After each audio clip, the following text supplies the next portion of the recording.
you kind of have a 48-hour period where you give those guys off, out of camp because of, how things work out, having the Thursday game, having some different things. Not that they know it, they didn't get that kind of time off. And, we might have been maybe a little bit sluggish and not as fresh maybe, and that would be on me. But, there at the end, you're right. You're right. When those things start to go, you see guys start to cramp up. You start to see that line displaced, and that's not what we're looking for.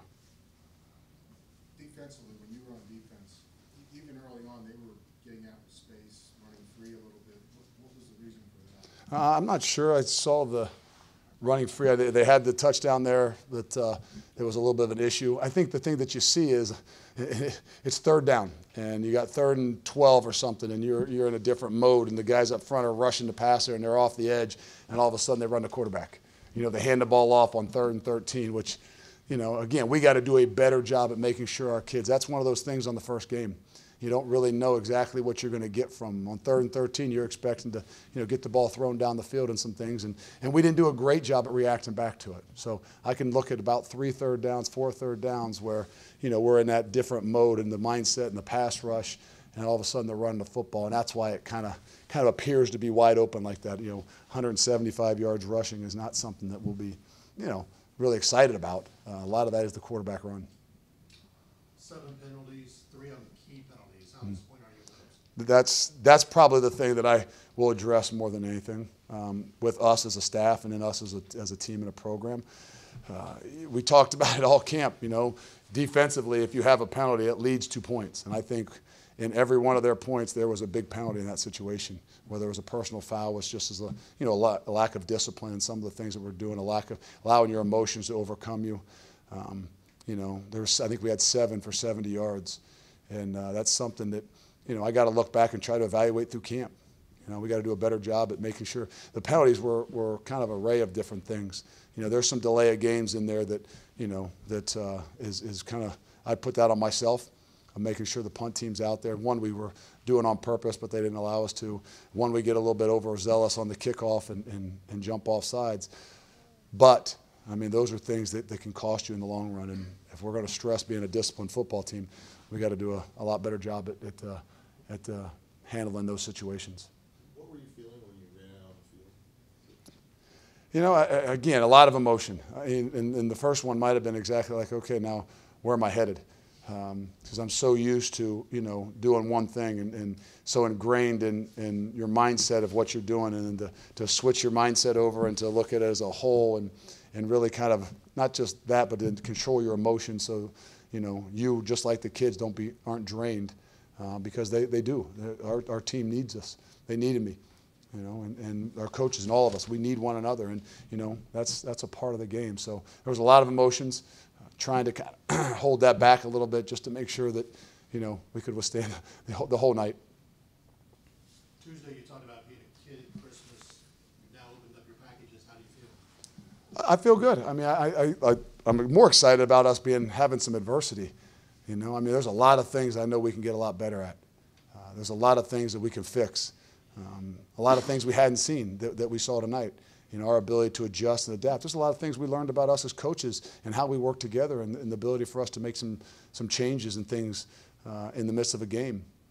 But I think most of all, we learned a lot about our kids. And when it comes down to it, that they love this place.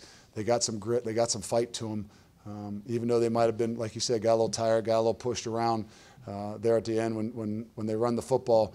When it came down to it, when we needed them the most, they stepped up. And I think that's what I'm most proud of, and that's really what I wanted to see. My bigger fear was, if all of a sudden we came out here and we didn't have a challenge. And it wasn't something, we didn't find out a whole lot about the character of our team and the strength of our bonds with one another. So I think that we really got tested. You got to give them a lot of credit for that. But we got tested tonight, and we learned a lot, and we'll learn more about ourselves. First football game in the career of James Smith. How do you think he handled it? The big 64-yard kick, obviously. No, he did a really good job for us. he downed one inside, I think, on the 12-yard line when we needed it. He was not a deer in headlights. Sometimes you kind of worry, but you got to have a little confidence in a guy who's 22 years old that's put as much work and his time and effort into having an opportunity to do this. I thought he did a really, really good job for us in every situation we had tonight. Coach, what about Andrew Gans? Did you have a chance to talk to him? No, that's a good. I got to get back. I talked to him on the sideline as after he missed the extra point, and it's just one of those things. It's about confidence, and he's no. The good thing about that is you looked at him, and maybe in the past he would have kind of made some. I don't know. I didn't know him in the past, but I just you have that tendency to want to say I just my foot slipped or something. He did not. He did nothing but own up to it. That's on me. It's all me. He kind of is that kid that's mature enough and far enough along to kind of in his mind be able to correct and know what the issues are in the midst of the game. Now we just got to do a better job at correcting them. But he'll be there. He'll be back for us. He'll gain that confidence back, and we won't lose it in him as well. Thoughts on the true freshman that did get to see some action tonight? Wasn't a lot. There's some in and out. I think Michael Warren obviously is probably the guy that is as much as anybody. And there's nothing big and flashy. We'd seen a little bit more maybe flashy from him, but didn't have some of those opportunities. Did run the ball well, and you got to look at it and say, hey, you got some young guys out there. And he didn't put the ball on the ground. So there's really a lot of positives.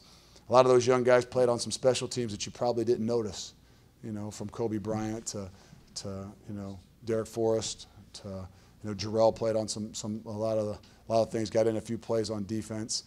But this is a time for us as coaches as well to really go back and do a really, really good job. Spend some time trying to figure out, evaluating what we see on film.